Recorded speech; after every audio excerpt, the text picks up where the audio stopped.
Setelah gencar melakukan serangan di Gaza, Israel kini terancam diadili.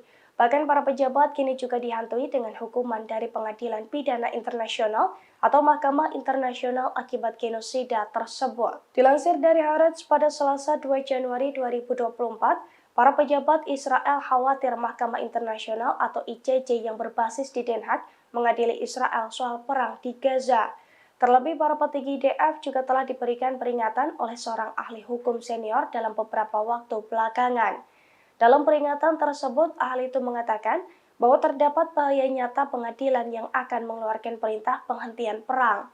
Selain itu, Pengadilan Pidana Internasional atau ICJ atau Mahkamah Internasional kini juga didesak untuk turun tangan atas perang tersebut. Padahal keputusan pengadilan itu bersifat final dan mengikat tanpa banding. Permohonan gugatan ke pengadilan tersebut diajukan Afrika Selatan pada tanggal 29 Desember. Afrika Selatan menuduh Israel melakukan penggunaan kekuatan tanpa pandang bulu dan pemindahan paksa penduduk.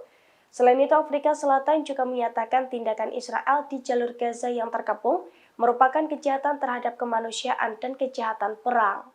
Download Tribun X sekarang, menghadirkan lokal menjadi Indonesia.